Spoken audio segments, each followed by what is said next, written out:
I had just graduated from college and decided to return to my native village to rest and recuperate after the grueling years of study. Living in the city had its advantages, lots of friends and entertainment, but my heart yearned for the simplicity and familiarity of the village. The constant hustle and bustle of city life, with its crowded streets and endless noise, often made me feel empty.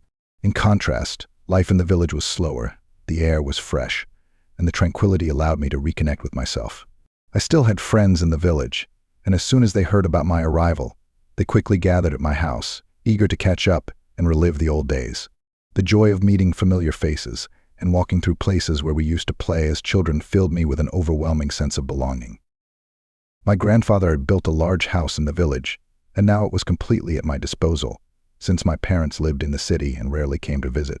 The house was spacious, filled with memories of summer vacations in childhood, and seemed like the perfect place to relax. A couple of my friends offered to celebrate my return, and we decided to have a little party. Instead of buying vodka, we chose rustic moonshine, which was more than enough for our modest feast. Moonshine had a sharp, earthy taste that carried the spirit of the countryside, and it was considered a symbol of tradition, carefully made by elderly villagers. Sharing it was like honoring the culture and memories of a place we all cherished. There was a lively bustle in the kitchen. We were preparing snacks and setting out plates and glasses for the celebration. The warm aroma of freshly baked bread, cured meats, and local cheeses filled the air, adding to the festive mood and reminding me of simpler times. The party was lively and energetic. One of my friends, Brian, invited a few girls to join us. To my surprise and joy, they came without hesitation, bringing with them their infectious excitement. If we ran out of something on the table, we just brought more from the kitchen. We sang, laughed, and had a lot of fun. Brian brought his guitar and started playing and singing. His talent attracted everyone's attention, and soon the girls joined him, their voices blending beautifully with the melodies. The room seemed to radiate warmth, as if the house itself was filled with our happiness.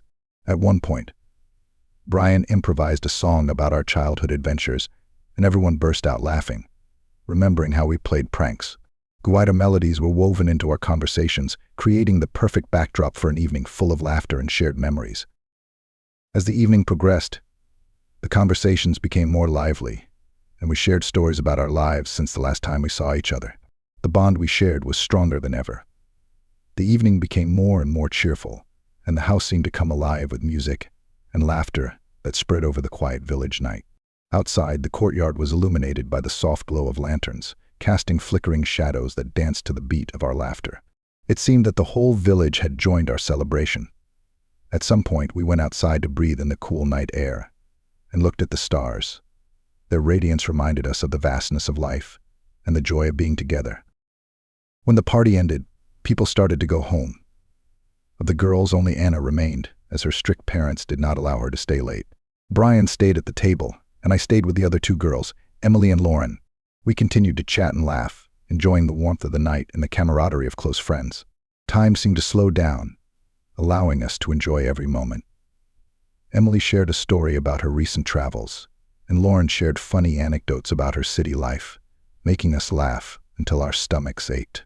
We talked about our hopes and dreams, weaving a tapestry of stories that seemed to connect the past and the present. In the end, Emily decided to go home, and Lauren followed her. Brian and I volunteered to see them off. I went with Emily and Brian went with Lauren. The cool night air was refreshing, and as Emily and I walked, my mind was full of different thoughts. I wanted to spend more time with her, but I didn't know how to express it. My nervousness disappeared when the little dog scared her, making her cling to me tightly.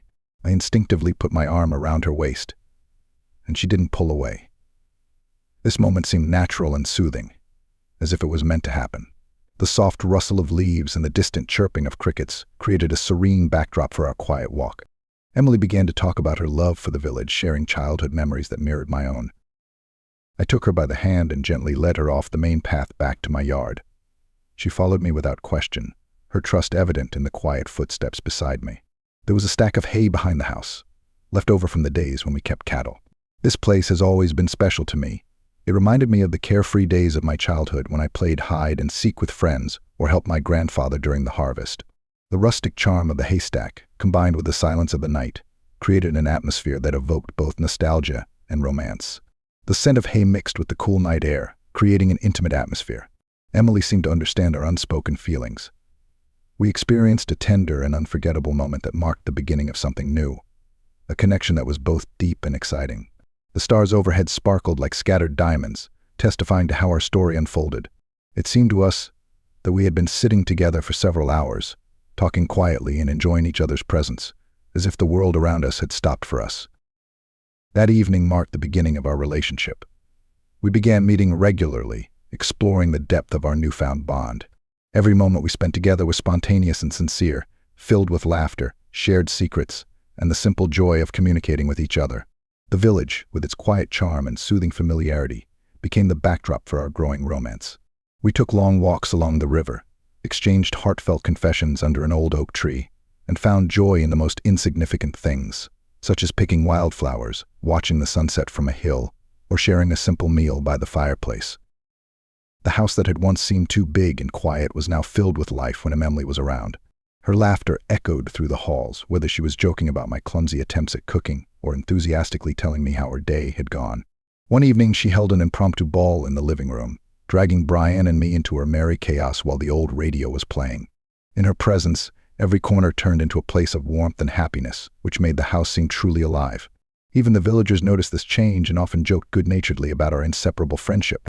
It seemed that the village itself was imbued with our love, offering its blessings through serene beauty and eternal traditions.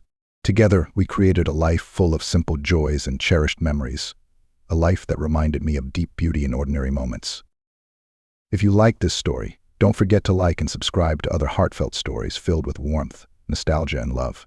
Let these stories remind you of the beauty of simple moments and the magic of connections that shape our lives.